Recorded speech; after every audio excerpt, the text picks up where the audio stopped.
భక్తికి ఎలాంటి దగ్గరదారులు ఉండవని తెలుసుకో. నేను కేవలం ఒక్క బిల్వపత్రానికే ప్రసన్నుడనవుతాను. నా యందు భక్తి శ్రద్ధలు ఉంటే చాలు. నా భక్తులందరూ తెలుసుకోవలసిన విషయం ఏమిటంటే, నేను వారికి ఏది ప్రసాదించినా అది వారి ఆవశ్యకతను అనుసరించే ప్రసాదిస్తాను.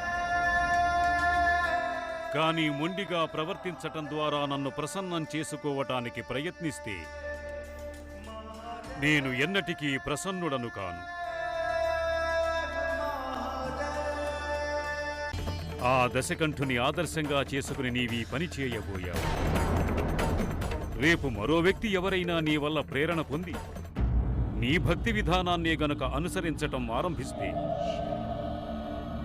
క్రమక్రమంగా యావత్ ప్రపంచమూ కూడా భక్తి అనే మాటకి మౌలిక అర్థాన్ని మరచిపోతుంది. అది జరుగరానిది. నీకీ శరీరాన్ని భగవంతుడు ప్రసాదించాడు. దానిని శిక్షించే అధికారం నీకెక్కడ ఉంది? నా భక్తులను ఎన్నడూ ఇటువంటి కార్యాలకు గాను నేను ప్రేరేపించలేదు. నేను కేవలం ఒక్క బిల్వపత్రానికే ప్రసన్నుడనవుతాను. నా యందు భక్తి శ్రద్ధలు ఉంటే చాలు.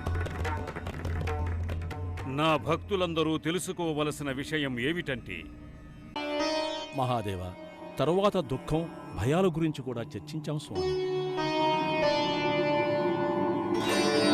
ప్రభు, నేటి సభలో ధనసేకరణ, దాని ప్రయోజనాలు, దాని వితరణల గురించి తెలుసుకోవాలనుకుంటున్నాం.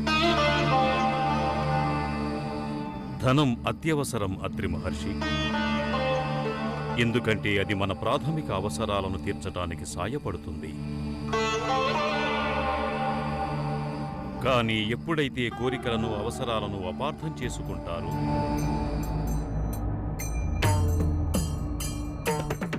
ఎంత ధనం ఉన్నప్పటికీ సంతృప్తి కలగదు. కోరికలు. ప్రభు, నేటి సభలో ధనసేకరణ, దాని ప్రయోజనాలు, దాని వితరణల గురించి తెలుసుకోవాలనుకుంటున్నాం.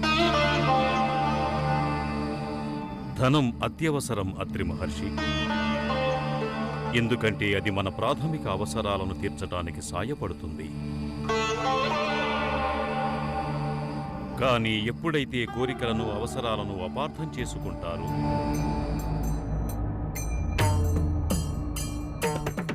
ఎంత ధనం ఉన్నప్పటికీ సంతృప్తి కలగదు. కోరికలు అంతులేనివి. అది తెలియక మానవులు తమ అంతులేని కోరికలు తీర్చుకోవటం కోసం ధనాన్ని సేకరించటమే తమ జీవిత లక్ష్యమనుకుంటారు. స్వార్థపరులుగా మారిపోతారు. స్వార్థపరులుగా మారి వారి జీవన పరమార్థం భగవంతుని చేరటమని మరచిపోతారు. అటువంటి స్వార్థపరులకు మృత్యువు గురించిన భయం ఉంటుంది.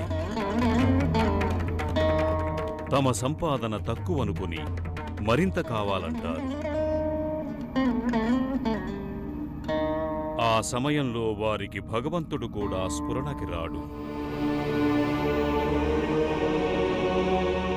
వారికి జీవితం యొక్క సార్థకత, జ్ఞానం అనేది ఎలా కలుగుతుంది?